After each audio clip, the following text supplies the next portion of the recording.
मैं दुल्हन बनी बैठी थी और ना चाहते हुए भी अपने 16 साल शौहर का इंतजार कर रही थी। मेरे दिल में कोई अरमान ना था, बल्कि मुझे तो अपने बाप पर शदीद गुस्सा आ रहा था, जिसने अपनी बीमारी की वजह से मेरी शादी ये सोचकर एक 16 साल बच्चे से करवा दी थी कि कम से कम मैं अब्बा के मरने से पहले अपने घर की हो जाऊंगी।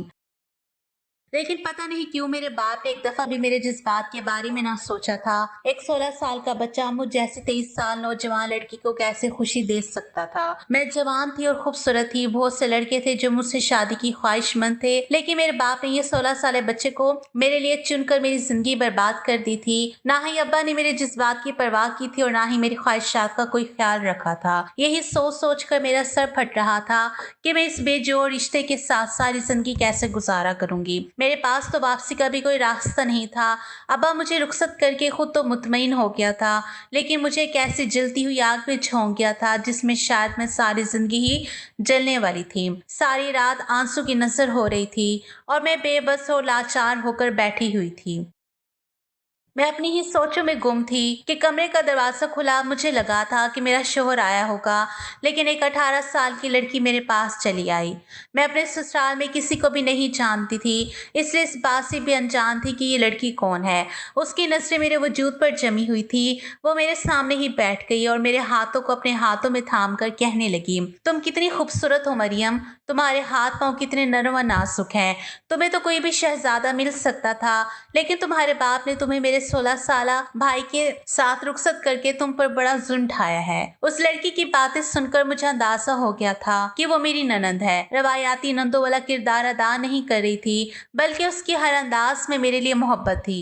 उसकी बातों ने मेरी आंखों के होश नम कर दिए और मैंने बिना कुछ कहे चंद आंसू बहाकर बेमोल कर दिए। उस लड़की ने जल्दी से मेरे आंसू पहुंचे और कहने लगी, रोने की कोई बात नहीं है मरियम, मैं तुम्हारे साथ हूँ। मेरा भाई बुरा नहीं है, वो भी तुम्हारा ख्याल रखेगा। बस वो भी बच्चा है और मेरे बाप ने तुम्हारे अब्बा की दोस्ती की खातिर तुम दोनों को रिश्ते में बांध दिया है। तुम कुछ वक्त इसके साथ इस रिश्ते को संभालो, फिर हम कुछ सोचेंगे और मैं तुम्हें इस बेजोड़ रिश्ते से आजादी दिलवा दूंगी। उस लड़की की बातें सुनकर मुझे जीने की नई उम्मीद मिल गई थी। मैं सोच रही थी कि मैं तन्हा नहीं हूँ। वाकई अगर मुझे इस रिश्ते से आजादी मिल जाती तो मैं अपनी मर्जी से अपनी जिंदगी गुजार सकती थी। मुझे अपने अब्बा से कोई उम्मीद ना थी। मैंने सोच लिया था कि मैं पलट कर उनकी तरफ नहीं देखूंगी। वो मुझे तसल्ली देकर निकली तो एक 16 साल बच्चा कमरे में आया और पहली नजर में ही मैं जान गई कि यही मेरा शौहर है। मैं उससे देखकर हक्का बक्का रह गई थी।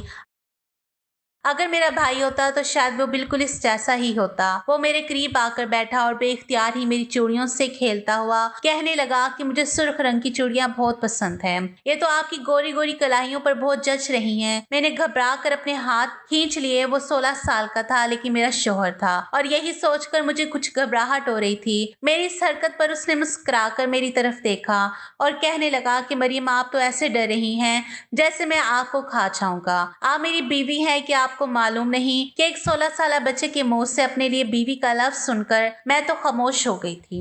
और फिर मैंने कहा कि मैं बहुत ज्यादा थक गई हूँ और लिबास तब्दील करके सोना चाहती हूँ। उसने कोई इतराज ना किया और मैं गुस्ल खाने में घुस गई। कितनी ही देर में शॉवर खोलकर नीचे खड़ी अपने आंसू को पानी के साथ मिलाती रही और अपने दिल को हल्का करती रही। मुझे यूं ही शॉवर के नीचे खड़े काफी देर गुजर गई थी और फिर अचानक ऐसा लगा जैसे किसी की नजरें मेरे वजूद पर जमी हो। मैंने घबरा कर इधर उधर देखा, लेकिन वॉशरूम में ऐसी कोई खिड़की नहीं थी कि कोई बाहर से मुझे देख सकता। तो क्या कमरे में से कोई मुझे देख रहा था? लेकिन कौन? कमरे में मैं और मुजम्मिल थे। मैं बहुत ज्यादा परेशान हो गई।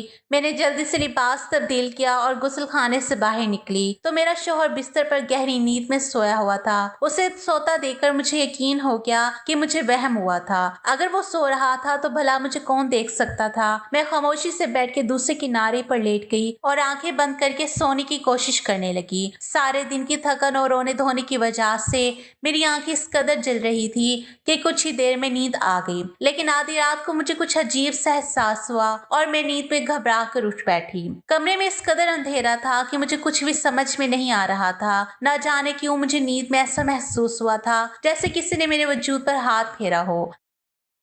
बड़ी मुश्किल से मैंने मेज पर रखे लैंप को ऑन किया और अपने साथ बिस्तर पर पड़े मुजम्मिल पर नजर डाली, जो पहले की तरह ही गहरी नींद सो रहा था। शायद फिर ये मेरा वहम था, इसलिए ऐसा लगा था कि किसी ने मुझे छूने की कोशिश की है। यही सोचकर मैंने दोबारा लैंप बंद किया और सो गई। लेकिन सुबह जब मेरी आंख खुली तो मेरा हुलिया कुछ नामुनासिब था और ऐसा लग रहा था जैसे रात किसी ने मेरे साथ छेड़छाड़ की हो। मेरा लिबास भी कदर ढलका हुआ था, मगर मुजम्मिल गहरी नींद में था। मेरे पेशानी के आले में यहाँ वहाँ नजर डाली, सब कुछ ठीक ठाक था, या मुझे बार बार वहम हो रहा था, या फिर बात कुछ हो रही थी, या फिर से पेशानी ने मुझे आ घेरा था। मैं थोड़ी देर में फ्रेश होकर कमरे से बाहर निकली तो सामने ही मेज पर मुजम्मिल के अब्बा यानी मेरे ससुर बैठे हुए थे। मुझे देखते ही उन्होंने सर से पांव तक मुझे अपनी नजरों के हसार में लिया और मुस्कुराकर कहने लगे, आओ मरियम, मैं तुम्हारा इंतजार कर रहा था, चलो मेरे साथ बैठकर नाश्ता कर लो। मेरे ससुर ने कुर्सी पर बिठाकर अपने करीब किया और मुझे बैठने का इशारा किया तो मुझे कुछ अजीब सा लगा। ऐसा नहीं था कि मैं अपने ससुर को पहली दफा देख रही थी। मैं इन्हें अच्छी तरह जानती थी, वो मेरे अब्बा के दोस्त थे और उनका हमारे घर काफी आना जाना था। लेकिन शुरू से ही मुझे वो कुछ खास पसंद नहीं थे। उनकी नजरें हमेशा ही मुझे अपने वजूद के आर पार होती महसूस होती थी, और अब जिस तरह वो मुझे अपना करीब बैठने का कह रहे थे, मुझे बिल्कुल भी अच्छा नहीं लगा था। मैं जानबूझकर उनसे दूर रखी कुर्सी पर बैठ गई और सर झुकाए नाश्ता करने लगी। लेकिन सारा वक्त मुझे ऐसे ही लगा जैसे नजरें मुझ पर पड़ी हुई हो। कुछ ही देर में मेरी नंद भी आ गई और मेरे बराबर ही बैठकर मेरी खूबसूरती की तारीफें करने लगी, और फिर अपने अब्बा के सामने से बड़े शरारत अंदाज में मुझसे पूछा कि कल रात मुज़म्मिल ने तुम्हें तंग तो नहीं किया।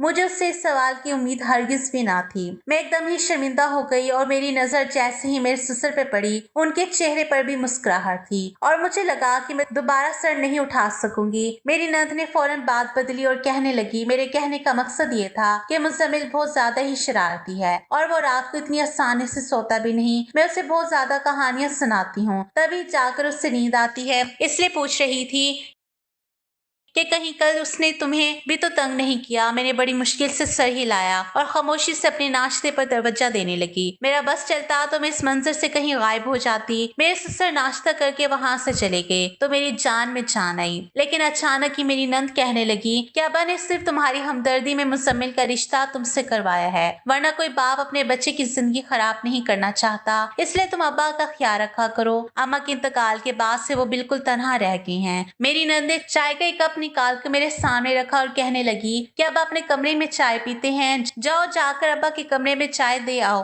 वो खुश हो जाएंगे। मैं इसकी बात पर एकदम ही हड़बड़ा गई, लेकिन मैं अपनी नंद को इनकार नहीं करना चाहती थी, इसलिए मजबूरन मैंने चाय का कप उठाया और अपने ससुर के कमरे में पहुंच गई। मेरे तो ससुर बिस्तर पर बैठे हुए थे, मुझे भी अपने करीब बैठने का इशारा किया। ना चाहते हुए भी मुझे उनके साथ बैठना पड़ा। वो धीरे धीरे से मेरे करीब हो गए और आहिस्ता से कहने लगे, मैं जानता हूँ मेरा मुज़म्मिल तुम्हें कोई खुशी नहीं दे सकता, वो अभी बहुत छोटा है, लेकिन बस कुछ दिनों की बात है, फिर सब ठीक हो जाएगा। उनके मुंह से ऐसी बात सुनकर मैं घबरा कर उठ खड़ी हुई और तेज तेज कदम उठाते कमरे से ही बाहर निकल आई। ये ससुराल तो मेरे लिए गले का फंदा बन गया था। सिर्फ 16 साल शौहर ही मेरी परेशानी नहीं था, बल्कि मेरे ससुर भी मुझे एक आंख नहीं बाते थे। मैं सीधा अपने कमरे में चली आई। मुज़म्मिल जाग चुका था, मुझे देखते ही भाग कर आया और मेरे गले से लग गया। मरियम, आप कहाँ चले गई थी? मैंने आपको कमरे में नहीं पाया तो बहुत ज्यादा घबरा गया था। मुज़म्मिल की ये कुर्बत मुझे बुखला रही थी। उसकी उम्र भले ही कम थी, लेकिन वो मेरा मिजाजी खुदा था। फितरी तौर पर उसकी कुर्बत पाते ही मेरा दिल उसकी जानिब होने लगा था और मैंने बड़ी मुश्किल से अपने जज्बात पर काबू पाया था। वो मुझे छोड़कर पीछे हटा तो मैंने गुस्से से उसे देखा और कहा कि आइंदा मेरे करीब ना आना, मुझे अच्छा नहीं लगता। मेरी बात और उसके चेहरे का रंग बदल गया और इससे पहले वो कुछ कहता मेरी नंद चली आई और मुज़म्मिल पर गुस्सा करने लगी कि वो इतनी देर से क्यों उठा है, उसकी इम्तिहान करीब है, उसे पढ़ाई पर तवज्जो देनी चाहिए। वो डांट डपट करती मुज़म्मिल को अपने साथ लेगी। मेरा सारा दिन मुस्तकबिल की सोचों की फिक्र में ही गुजर गया। मेरी भूख प्यास सब टूट चुकी थी। रात के वक्त मेरी ननद दूध का गिलास उठाए मेरे कमरे में चली आई और कहने लगी कि भाभी, आपने सारा दिन कुछ नहीं खाया, अब कम से कम दूध पीकर सोइएगा। उसकी बात सुनकर मुझे अपनी ननद पर प्यार आ गया। वो उम्र में मुझसे छोटी थी, लेकिन उसके बावजूद मेरा बहुत ख्याल रख रही थी। मैंने उसके हाथ से दूध का गिलास लिया और उसकी खुशी की खातिर दूध पी लिया। मुज़म्मिल भी कमरे में आ गया था उसने भी एक गिलास दूध पिया और सोने के लिए लेट गया। ऐसा लग रहा था जैसे वो मुझसे नाराज हो। उसने एक नजर भी मेरी तरफ नहीं देखा था। मैं भी सुकून से सोने के लिए लेट गई और फिर जब अगली सुबह मेरी आंख खुली तो बिस्तर की चादर नीचे पड़ी हुई थी। मुजम्मिल बिस्तर पर कहीं नहीं था और मेरी हालत काफी गैर हो रही थी। मैं रात को से ही लिबास पहने हुए थी, लेकिन उस वक्त मेरा लिबास कंधे पर से फटा हुआ था, जैसे किसी ने जोर आजमाई की हो। मेरे परेशानी के आलम में मुजम्मिल को देखा तो वो बेड से नीचे पड़ा हुआ था। शायद नींद के आलम में नीचे गिर गया था, लेकिन फिर बिस्तर की ऐसी हालत किसने की थी और मेरा लिबास कैसे चाक हुआ था, मुझे कुछ भी समझ नहीं आ रहा था।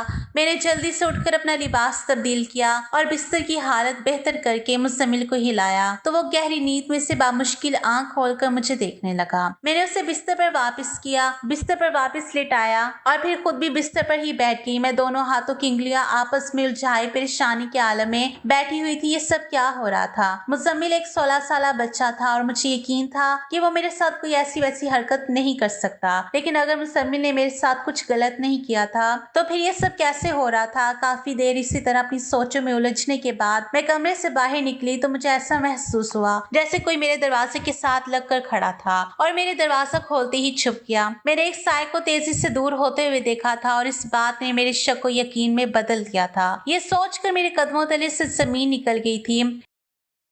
इस घर में मुजम्मिल के अलावा अगर कोई मर्द था तो वो मेरा ससुर था और मैं सोच भी नहीं सकती थी कि कोई बाप अपने बेटी की बीवी के साथ कोई गलत हरकत कर सकता है। मैं अपने ही शोहर के घर में खुद को गैर महफूज तस्वर कर रही थी। वॉशरूम से निकलकर नंद मेरे पास आई और मेरे चेहरे के उड़े हुए रंग देखकर कहने लगी, भाभी सब खैरियत तो है? क्या हुआ आपको? क्यों परेशान खड़ी हैं? मैंने डरते डरते उसको बताया कि मुझे ऐसा लग रहा था जैसे कोई मेरे दरवाजे के साथ खड़ा हो या फिर अंदर झांकने की कोशिश कर रहा हो। मेरी बात सुनकर वह हैरान हुई और कहने लगी, क्या अब्बा तो सुबह से डॉक्टर की तरफ गए हुए हैं और मुजम्मिल आपके कमरे में है। मैं खाना तैयार कर रही हूँ। आपको यकीनन कोई वहम हुआ है। मैंने उसको यकीन दिलाने की कोशिश की। मैंने खुद कोई साया देखा था, लेकिन उसको मेरी बात पर यकीन ना आया। वो यही कह रही थी कि घर में उसके अलावा इस वक्त और कोई नहीं। मुजम्मिल को इम्तिहानात से एक हफ्ता पहले ही स्कूल से छुट्टियां मिली थी और आज उसकी आखिरी छुट्टी थी।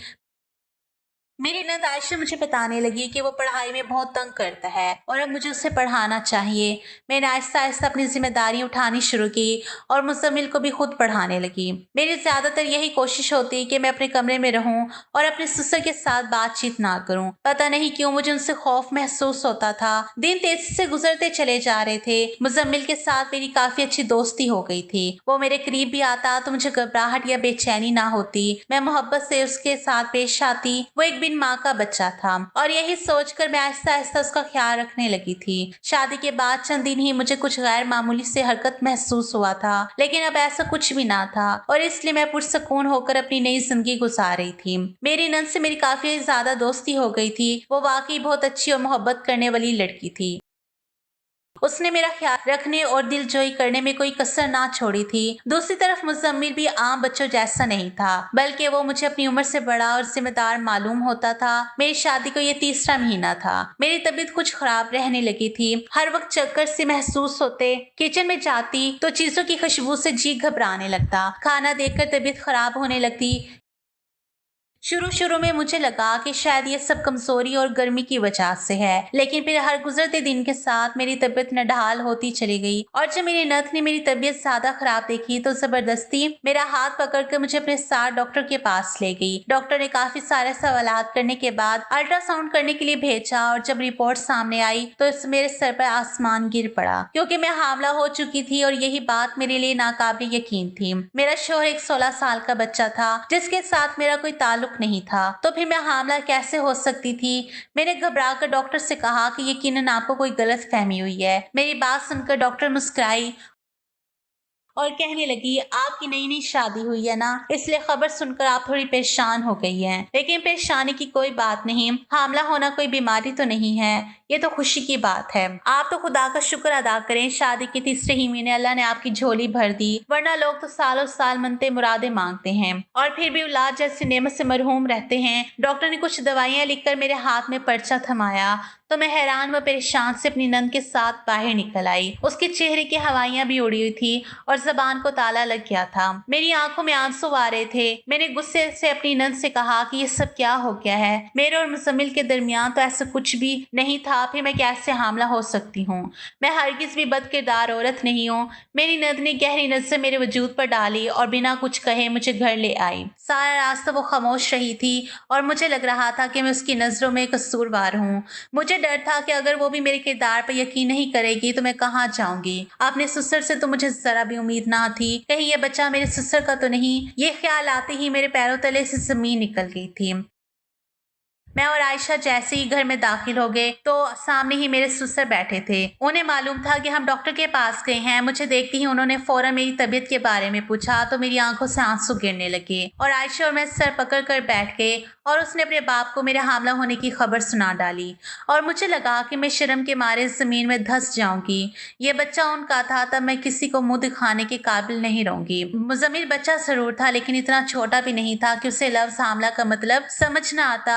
ये खबर सुनते ही मेरे ससुर गुस्से में उठ खड़े हुए और नफरत से मेरी तरफ देखते हुए कहने लगे कि मैं तो तुम्हें बहुत नेक और पारसा समझकर अपने घर की बहू बनाकर लाया था। मैंने सोचा था कि तुम्हारे मरते हुए बाप की आखिरी ख्वाहिश भी पूरी हो जाएगी और मेरे बिन माँ के बच्चे को तुम्हारा सहारा मिल जाएगा, लेकिन तुमने तो हमारे दामन पर दाग लगा दिया है। ये किसका बच्चा है? तुमने किसके साथ गुनाह किया है? इससे पहले कि मैं कोई जवाब देती, मुजम्मिल बीच में बोल उठा और कहने लगा कि अब्बा, मेरी बीवी ऐसी नहीं है, आप गलत समझ रहे हैं। मैंने हैरत से उसकी तरफ देखा था।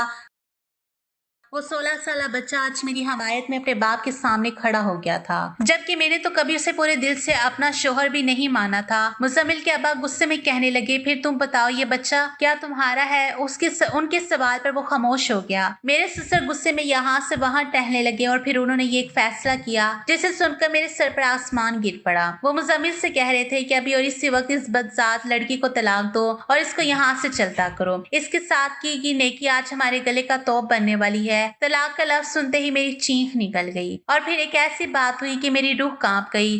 मेरी नंद ने बता दिया था कि यह बच्चा किसका है और इसी बात में मेरे कदमों तले से जमीन निकल गई थी। वो जानती थी कि मैं किसके बच्चे की माँ बनने वाली हूँ, लेकिन खौफ के मारे खामोश थी। और जब उसे पता चला कि मेरी जिंदगी बर्बाद हो जाएगी तो उसने सच बता दिया। वो रोते हुए कहने लगी कि वो एक लड़के को पसंद करती थी और वो लड़का छुप छुप कर मिलने के लिए आया करता था। आयशा ने उसे पूरे घर की चाबियां दे रखी थी, लेकिन जब मैं रुखसत होकर यहाँ आई तो शादी वाली रात उस लड़के ने मुझे देख लिया और मेरी खूबसूरती से बहुत ज्यादा मुतासिर हुआ। लेकिन आयशा को हरगिज भी अंदाजा नहीं था कि उसकी नीयत खराब है। उस लड़के ने घर की चाबियों से फायदा उठाकर शादी की रात मेरे कमरे में आकर न सिर्फ गुस्ल खाने में मुझे शावर लेते देखा, बल्कि वो हर रात को मेरे ही कमरे में छुप गया और मौका पाकर मेरे साथ जबरदस्ती करता रहा। लेकिन मेरी आंख खुल गई और उसे अंदाजा हुआ कि मैं कच्ची नींद सोती हूँ। इसलिए उसने आयशा को कहा वो हम दोनों मियाँ बीवी को नींद की दवा देकर सुलाया करें ताकि उन्हें मिलने में आसानी हो। लेकिन दर हकीकत तो इस बात का फायदा उठाकर मुझे इस्तेमाल करना चाहता था और उसने ऐसा ही किया। आयशा को कुछ ही दिनों में पता चल गया कि उस लड़के ने उसको धोखा देकर मुझे इस्तेमाल किया है और इस बात पर उन दोनों का झगड़ा हो गया और वो उसको हमेशा के लिए छोड़कर चला गया। लेकिन जाते जाते मेरे दामन में दाग लगा गया और आज मैं उसी के बच्चे की माँ बनने वाली हूँ। उसने हाथ जोड़कर माफी मांगी और अपने बाप से इल्तिजा की कि इसके गुनाह की सजा मुझे ना दी जाए। अपनी बेटी का सच जानकर मेरे ससुर की जान निकल गई थी। मुजम्मिल मुझे सहारा देकर कमरे में ले आया और उसने मुझे तसल्ली दी कि वो मेरा साथ देगा और मुझे कोई तकलीफ नहीं होने देगा। मेरे ससुर ने आयशा को गुस्से में कमरे में बंद कर दिया था, लेकिन वो बेचारी तो खुद धोखे का शिकार हो रही थी। इसलिए मैंने ना सिर्फ उसे माफ कर दिया बल्कि कुछ ही अरसे में अपने ससुर को भी इस बात के लिए मजबूर किया कि वो भी आयशा को माफ कर दे। मुजम्मिल ने जिस तरह मेरा साथ निभाया था, मैंने फैसला कर लिया था कि मैं अपनी सारी जिंदगी इसी के साथ गुजारूंगी। खुदा का करना ऐसा हुआ था कि मेरा बच्चा अगले ही महीने में जाया हो गया था और फिर मैंने मुजम्मिल के साथ एक अच्छी जिंदगी गुजारनी शुरू कर दी। हमारे इर्द गिर्द आयशा जैसी बहुत सी लड़कियां हैं जो कच्ची उम्र में झूठी मोहब्बत में फंसकर ना सिर्फ अपनी बल्कि अपने घर वालों की जिंदगी भी बर्बाद कर देती हैं। اس لیے ہمیں چاہیے کہ اپنی بیٹیوں کو صحیح اور غلط کا فرق سمجھائیں اور انہیں ایسے دھوکے باز لوگوں کے چنگل سے بچائیں۔ ناظرین، اگر آپ کو ہماری ویڈیو پسند آئی ہے تو لائک اور شیئر ضرور کیجیے گا اور ایسی مزید ویڈیو دیکھنے کے لیے ہمارے چینل کو سبسکرائب کریں۔